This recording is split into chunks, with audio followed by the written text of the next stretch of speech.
So it's winter time, and this year we're not long staying in Spain. That's because we want to tour Spain again in the spring, like we used to do. And we thought we'd use that upcoming trip as an example of how we budget and plan for multiple trips in Europe every year. Yeah. Yep.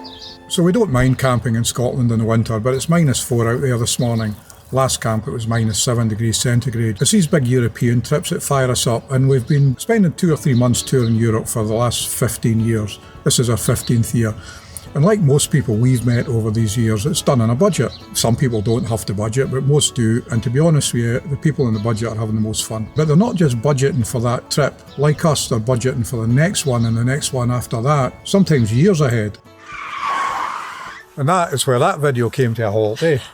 Yeah. Back when it was still snowing. Long story short, I got a COVID-y kind of thing that turned into a chest infection, knocked us out or me out for weeks, eh? Yeah. A lot of people got a lot iller than I did, so enough of that. But the bottom line is weeks have passed, eh?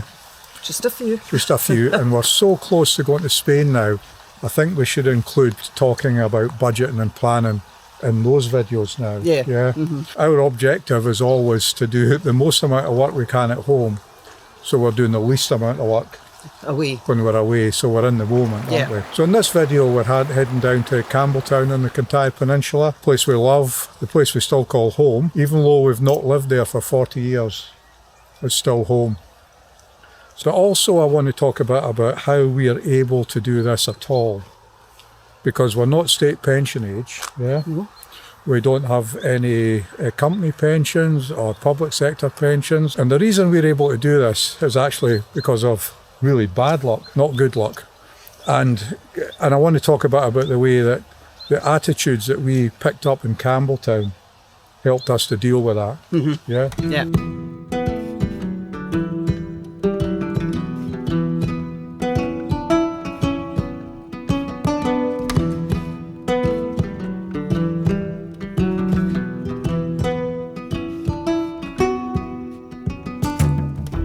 So we're on what would be our ideal road trip, eh? Yes. And sometimes Scotland is just hard to beat, isn't it? Oh, definitely, yeah. So technically we're still on the NC 500 at Morvich. We do this circular walk you can do over the causeway and back to the campsite. Really good. Yeah. A place called the Pit Stop is reopened. It was called the Jacobite before, but it's open, and it was excellent, wasn't it? Lovely. Yeah. We had to have 2 beers. Because it started to rain. Because it started to rain. And they were in full agreement with that. Oh, they were? Yes, with they our were. theory, yeah? Yeah. Yeah. So doing this circular walk, you can do that, which has added a whole dimension to Morvich. Oh, definitely, whole new dimension. Yes. But also visit the old graveyard here. Yeah. Which is good for the soul, isn't it? Mm-hmm. Yeah. You know, looking at these old graves and wondering what people's lives were like. And to me, it's a reminder that, you know, make the best of your time here, eh? Yep. I should say the other reason I think visiting an old graveyard like that is valuable is because whatever crap you think you're going through, they had it harder, didn't they? Yeah. Yeah.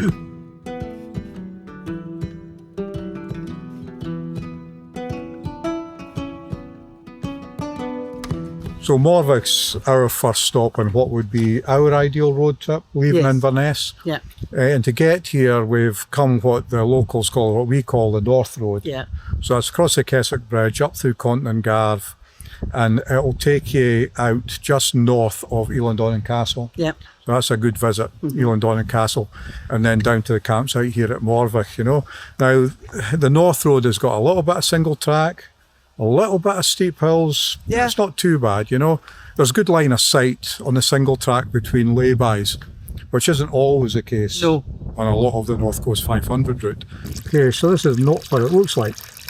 We put 2 litres of cheap Coke down the sinks because I find it does a better job than any waste tank cleaner we've ever used.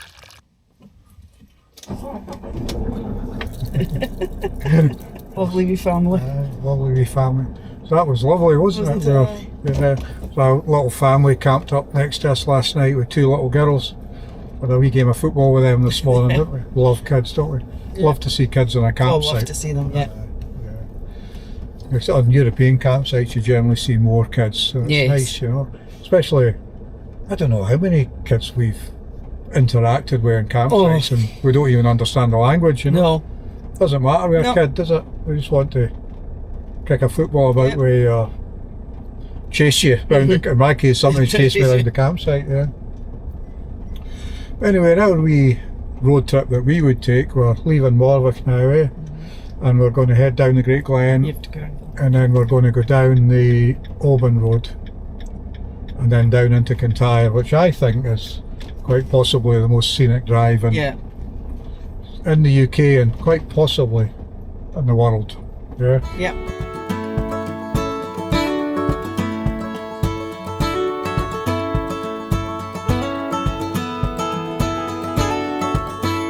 But we've called this a route a couple of times. It's not really the way we see it, is it? No.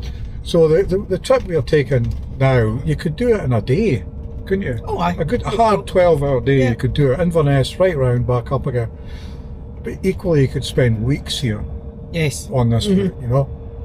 And one of the reasons is that there's several places that gives you access to the islands. And that's a big thing. Yeah. So Oban here is very, very busy. I mean, it's still winter time really, so it's not too busy just now, but it is very busy in the summer. But it's always been busy. Oh, it's always busy. Because it's a gateway to the islands, you know. And it's still got a lot, to me, it's still got a lot of that West Highland charm to it. Yeah. And that hospitality and the visitor culture. It really has, because it's been doing this for a long time. But of course, from here in Oban, you can get a ferry to the Isle of Mull, and Col and Tyree. Yeah. Yeah. And you can buy the McBrain's Island Hopper tickets. Yeah. The ferries aren't too expensive anyway, but that makes it even easier. And they're an experience in themselves, the ferries, you know. Yeah. And that's the way we would approach this. We'd come here for, if we were coming to Scotland to visit, we'd make this our whole trip.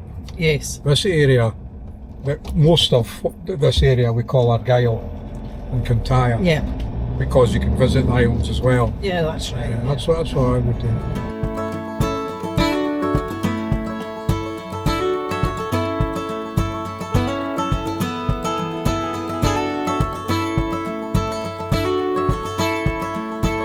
So Campbeltown, I don't know about you, but I feel like I start to chill the further we drive down that road. By the time we get here, it's like Zen state, you know. But we wanted to get some shots driving down the coast, because in this sun, it's dulled slightly now, but in this sun it's like California, isn't it? Oh, it's beautiful. But ironically, with the sun being so bright and on the nose, you know, these reaction cams can't cope with it. We'll try and get something on the way back, If we go that way. If we go that way. We go that way. But on the way down, we went through Oban, where you can get a ferry to Mull or Col or Tyree. Yeah. So I was a kid in Mull in the 60s and into the 70s, and we went on our holidays to Col and Tyree. Great islands, you know. There's other islands as well, you know, smaller islands, Lismore, Seal Island and things like that.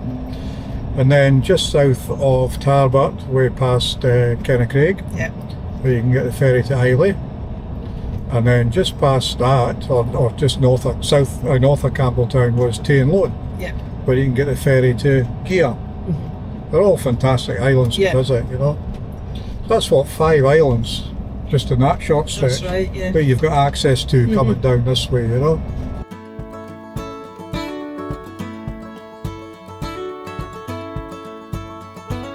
See, the problem with this, Rona, is I'm not sure we can keep the pace up. I think we may be heading for YouTuber burnout here. Oh, God.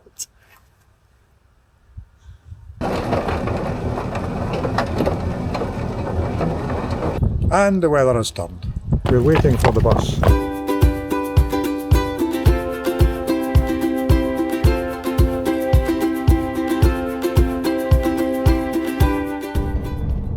So we're headed home, eh? Yep. We wanted most of this video to be in Campbeltown, you know, because it's a history, this place. But apart from the first day, and it's cleared up a bit today when we're leaving, of course, but apart from the first day, it's been 45-mile-an-hour winds and driving rain. And in fact, we've those hailstones that would flay the skin off you at one point, you know. I did give a wee visit to the shipyard, but it was really too wet, too windy to do anything, you know. You could have wrung you out when you came back. Well, I had to dry the camera gear out when I got back, and it was in my backpack, you know. It was soaking wet. But anyway, we always enjoy a visit to Campbeltown, don't we, no matter what the weather.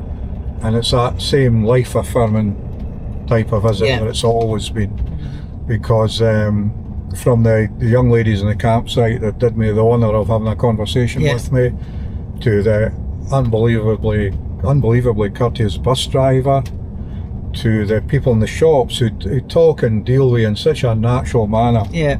No falseness. You feel like you've been living here all your life, you know. To the young lady in the bar here who spoke to us as if we'd been here all our lives, you know. We did live here for a good period, but you know, most people don't know us, so. No, we've been away for 41 years. We're effectively visitors here, aren't we? Yeah. Young fishermen up the pier. I spotted a boat up there that I just lusted over owning back in the day, late 1970s, through the 1970s, early 80s. And I saw it and I wanted to ask him, was it the same boat? I thought it was. And bless him, he was busy. We took a couple of minutes to talk to me. I'm pretty sure talking to some old guy up the quay wasn't the highlight of his day. But it made my day, you know. A little bit of kindness, you know. Just extraordinary. And I'm an emotionally stunted product of an industrial Scotland that doesn't exist anymore. And we're hard people because we had to be hard people. But I can walk about here for 3 or 4 hours and I start to get a bit emotional, you know. It's because these little acts of kindness that are so just normal for people here. They keep coming at you, you know, it's just a little bit overwhelming at times, but lovely, you know. Glad to come here always. Even the people that stop in the roundabout in their cars to let you cross the road. It's just uncanny, isn't it? Yeah. Anyway, we were going to crack on up the road here. Now, if you were doing the Kintyre 66, you'd go up the other coast. Yeah. But it's still pretty windy and we need to get home. And if there's going to be trees or lorries or things blown over, we need to be able to accommodate that. But the East Coast, the other coast road's pretty good. Now, I'm sure lots of people have done it. I would hesitate to take a big caravan round there, or perhaps even the bigger motorhomes, you know. There's a single track which is okay, there's a couple of tight bends, but I do remember watching an Andrew Ditton video where he towed an Airstream up there and he was struggling, you know. I think he said he was near the tears at one point, didn't he was praying nothing would come towards him. But it's actually quite good line of sight, passing places and things. But maybe if you're a bit nervous about that stuff, you know, don't come back up this way, that we're going the same way. But anyway, we'll crack on up the road here and we'll finish this video at home now. Because I do still want to talk about how we believe growing up in this place helped us through the most difficult period of our lives so far. Always say so far, right? Just in case. All right, see you back home.